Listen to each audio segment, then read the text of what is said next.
It is the relationship between two variables. अगर आपको दो रैंडम वेरिएबल बता दिए जाएं और ये आपसे पूछा जाए कि इन दो रैंडम वेरिएबल के दरमियान में रिलेशनशिप क्या है, तो उसको आप बता सकते हैं बाय यूजिंग द कोवेरिएंस। ठीक है, कोवेरिएंस का मतलब क्या है कि वेरिएबल्स में change in relation to each other. और वो रिलेशन क्या हो सकता है? वो रिलेशन आपका डायरेक्ट रिलेशन भी हो सकता है दोनों वेरिएबल्स के दरमियान, यानी अगर एक वेरिएबल इंक्रीज कर रहा है तो दूसरा वेरिएबल भी इंक्रीज कर रहा होगा। ठीक है, वेरिएबल के दरमियान में दूसरा रिलेशनशिप वो डायरेक्ट भी हो, सॉरी, पहला रिलेशन आपका इन्वर्स यानी एक के बढ़ने से दूसरा डिक्रीज हो रहा है। दूसरा रिलेशनशिप जो हो सकता है दैट इज़ दी डायरेक्ट, जिसमें एक वेरिएबल के बढ़ने से दूसरा वेरिएबल भी बढ़ सकता है। और तीसरा उसके दरमियान में नो रिलेशन भी हो सकता है, यानी उन दोनों वेरिएबल्स का आपस में कोई रिलेशन नहीं है। तो ये आप चेक कर सकते हैं बाय यूजिंग दी कोवेरिएंस। अब कोवेरिएंस की डेफिनेशन क्या है? Covariance is one of a family of statistical measures used to analyze the relationship between two random variables।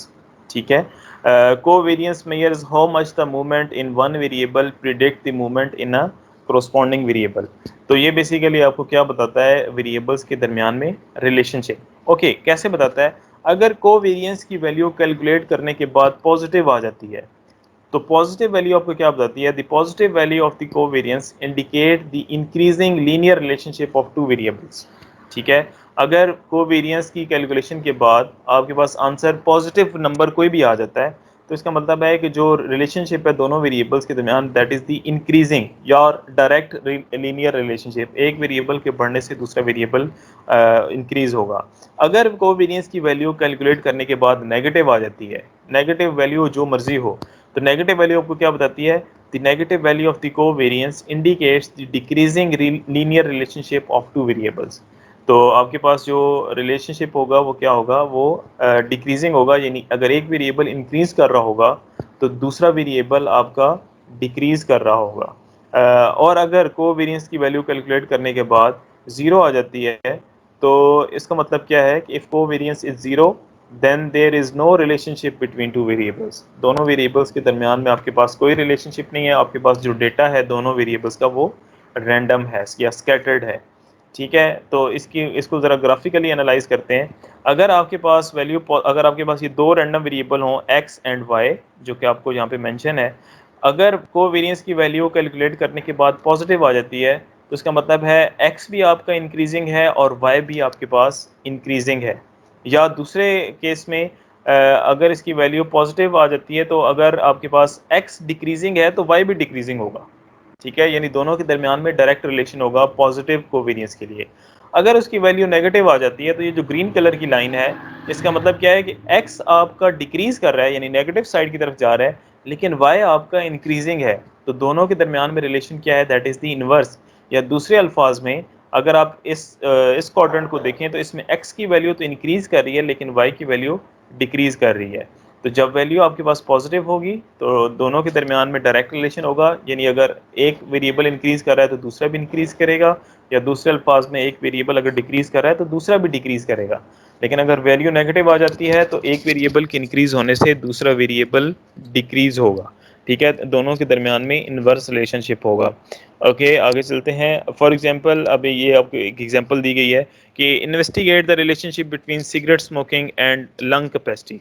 ठीक है, तो ऑब्वियसली अगर आपके पास अगर एक ऐसा पेशेंट आ गया है, अगर आप डॉक्टर हैं और आप इन्वेस्टिगेट कर रहे हैं, तो एक पेशेंट ऐसा जो कि आपने उसका जब टेस्ट किया, अगर वो स्मोकर है, तो ऑब्वियसली उसकी जो लंग कैपेसिटी होगी वो कम हो जाएगी, क्योंकि जितनी ज़्यादा वो स्मोकिंग करता होगा इतनी ज़्यादा ही उसकी लंग कैपेसिटी कम होती जाएगी। यानी दोनों के दरमियान में जो रिलेशन है वो क्या है? दैट इज़ दी इनडायरेक्ट या डिक्रीजिंग फंक्शन है। अगर वो स्मोकर नहीं है, अगर वो एक सिगरेट भी नहीं पीता, तो उसकी जो लंग कैपेसिटी है वो ज़्यादा बेटर होगी।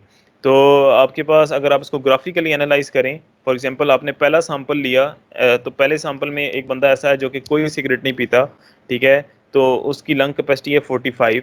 दूसरा सैंपल आपने लिया तो उसमें एक ऐसा पेशेंट आया जो कि आपके पास जो कि दिन में 5 सिगरेट पीता है, लेकिन उसकी लंग कैपेसिटी कम होगी। अब सिगरेट जैसे जैसे एक्स वेरिएबल इंक्रीज कर रहा है लेकिन वाई वेरिएबल की वैल्यू डिक्रीज हो रही है। इसी तरीके से आपने थर्ड सैंपल लिया जो कि एक पेशेंट दिन में 10 सिगरेट पीता है, तब एक्स की वैल्यू आपने इंक्रीज कर ली 5 to 10, लेकिन जो दूसरा वेरिएबल है उसकी वैल्यू डिक्रीज कर रही है। इसी तरीके से अगर आप लास्ट सैंपल में जाएं तो एक ऐसा शख्स जो कि दिन में 20 सिगरेट पीता है तो उसकी लंग कैपेसिटी क्या है 29। सो एक वेरिएबल के इंक्रीज करने से दूसरा वेरिएबल आपका डिक्रीज हो रहा है। ठीक है, तो यहाँ से तो आपको क्लियरली पता चल रहा है डेटा से कि इन दोनों के दरमियान में इनडायरेक्ट रिलेशन है।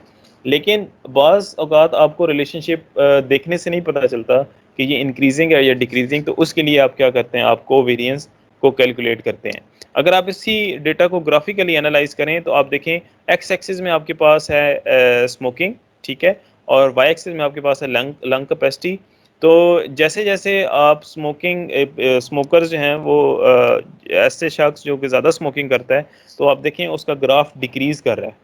ठीक है, जो कोई सिगरेट नहीं पीता उसकी लंग कैपेसिटी ज़्यादा है और जो सबसे ज़्यादा सिगरेट पीता है उसकी लंग कैपेसिटी सबसे कम है। तो this is the decreasing function, यानी एक आपका वेरिएबल जो है स्मोकिंग को अगर आप इंक्रीज़ कर रहे हैं तो आपकी जो लंग कैपेसिटी है जो दूसरा वेरिएबल है वो डिक्रीज़ कर रहा है। इसी तरीके से हम इसको जब ऑब्जर्व करेंगे, ठीक है, जैसे भी अभी आपको बताया कि observe that as smoking exposure goes up the corresponding lung capacity goes down. ठीक है, तो वेरिएबल्स को very inversely, so covariance and correlation quantify the relationship. ठीक है, तो कोवेरिएंस को हम आज डिस्कस करेंगे, कोरिलेशन को हम अगली क्लास में डिस्कस करेंगे। ओके, इसकी एग्जांपल की तरफ आते हैं। सबसे पहले इसका फार्मूला डिफाइन करते हैं कि similar to the variance the theoretical reason average is typical computing using n-1 not n, यानी अगर आपके पास सैंपल हैं, ठीक है, सैंपल, तो आप उसकी कोवेरिएंस कैसे कैलकुलेट कर सकते हैं। कोवेरिएंस को आप एस से रिप्रेजेंट करते हैं। एस एक्स वाई का मतलब है कि रिलेशनशिप या covariance of X and Y that is equal to 1/n-1। इसको स्मॉल n होना चाहिए था, where small n is the sample size.